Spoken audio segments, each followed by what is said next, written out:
8 minutes, so we have a little more time for discussion for people to. Yes. Thanks, Mimi, for the presentation. It's actually interesting. And I'm thinking, if your amendment was through, you think it will make meaning if you merge data from a center of excellence with that from a primary public health facility, which the KCCA claims are. I think in a way it will really affect the validity of your work. I don't know. Perception? No. The willingness component, she's looking at it as a quantitative objective, and she mentioned that she has no power to do the subgroup analysis. So she wanted to get an amendment to see if she can collect more than data from KCCA clinics. And I'm looking at the difference from IDI, which is a center of excellence, and then a primary health care facility, public primary health care. You advise that she uses another center of excellence. Perhaps another center of excellence, maybe, but not a. But Lydia, on that point, I'm really wondering why you changed. I know you explained that maybe people who are suppressed, is it like they are not having sex, they are not doing bad.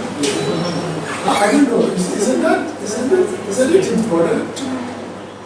I mean, did you consider all of those data or not? So the good thing is that I collected information on why they did not participate, like why I did not include them, because I had pre-specified, if it's PrEP, because we are reaching the negative partner through the positive partner. And if you call a positive partner and tell them, would like to talk to your mates, and you tell them about PrEP, this is a PrEP study and everything, and then they're like, no, we are not together anymore. So it was I have information on, it's important, like you're saying, that they are not doing this, but I collected the fact that this is the reason why I could not include this. Is that in line with what you're asking? Can I ask something when you're collecting your data, did you really specify who a partner has to be? Because someone may tell you I'm no longer with that partner, but when they have, those one-offs, but still, if you're looking at PrEP and you want to reach that other person behind the positive, it would be good if that other person came. I don't know. So the only requirement is that there is a sexual relationship, like some kind of sexual relationship. But then if they say we totally decided not to, but if they say we are planning to, maybe. But so they need to bring some kind of, because that's where PrEP becomes important.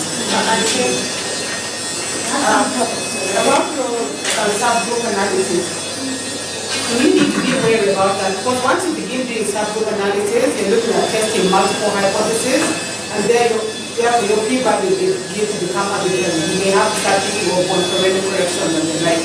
So be very wary about subgroup analysis. The other question I have is your choice of variables, including the multivariable logistic regression. You said you're going to base it on the p-value in the unadjusted analysis. And there are variables that the literature show that should be associated with that outcome. Because if that is the case, why don't we just use those variables in the multivariable logistic regression model, rather than depend on the p-value and the unadjusted analysis? Yeah, that's an important point. I think what about considering both? Considering what the literature says, and then if there is an additional variable that has that significant p-value, and then adding it in there, would that be? You can do that, but also keep in mind the rule about number of variables for the logistic regression. The evidence of variables that has to be able to consideration as well as to populate that way. Before you go to the question, I've remembered a second. I thought I won't say it if I forget it. So I put a style on logistic regression. So I want to use prevalence ratios, and I don't know if logistic regression is the best thing to do, is the best model to use. And as I look through the data, the willingness to accept is quite high. So my outcome of interest has a high prevalence, if you would say. So I need also some input on that. So go ahead. No. So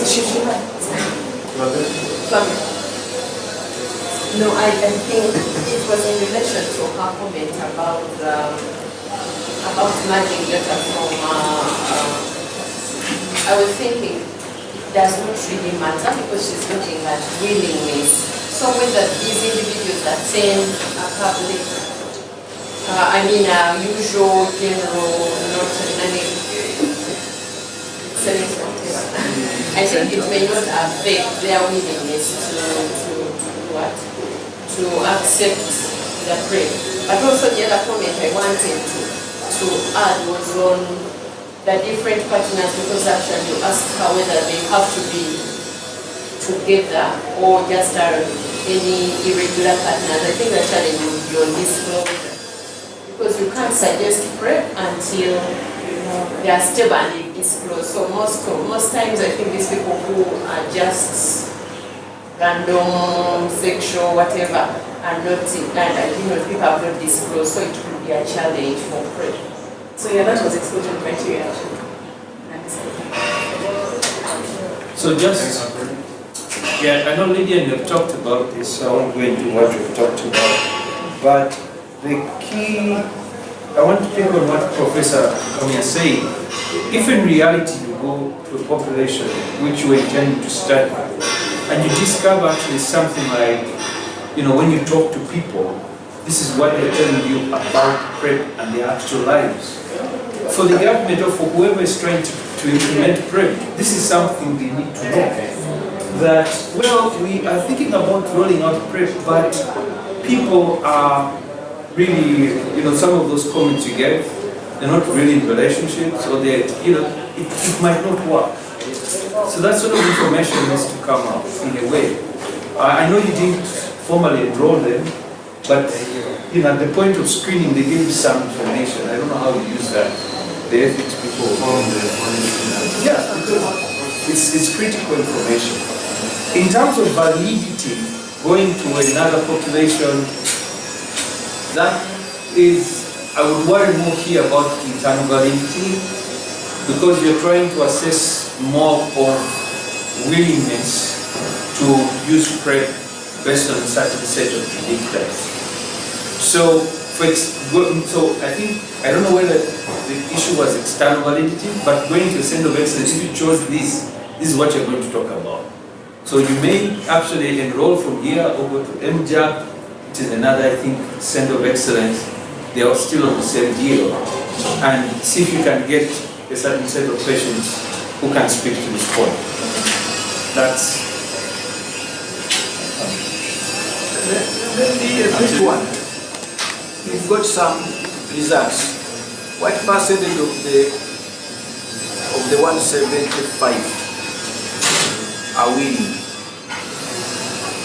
About 80%. 80%. Yeah, and yet most of them perceive themselves to be at low risk. Yeah, so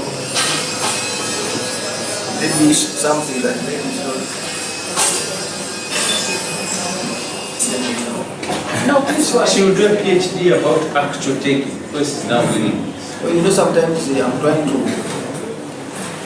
see whether there was social desirability in the way the questions are asked, and so that may sometimes create, but at this point probably, since it's not at the design level, it might not.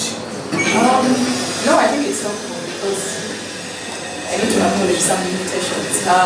But to respond to that for social desirability, this is something I discussed with my supervisor, and we came up with a second question, because the initial question for willingness was just that: are you, if PrEP becomes available, would you want to take it?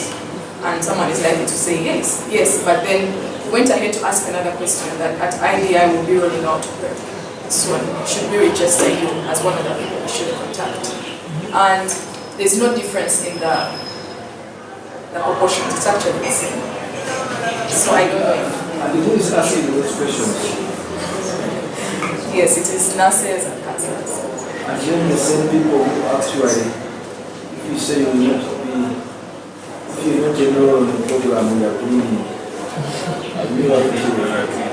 I think that's it for the same person. Yes. So let me read it. So, and this is a burning one. I don't know the hard question that you answered. You wanted clarification on this integration. So, what's the issue? You said you wanted to use private special. And so the problem, I mean, the willingness is high. So I imagine that it will be overestimated. It will be. yeah, true. These days, many statisticians when the prevalence of the outcome is high, they use the prevalence ratio. And so you have to use either modified Poisson or log binomial other than the ordinal logistic regression. Okay, good.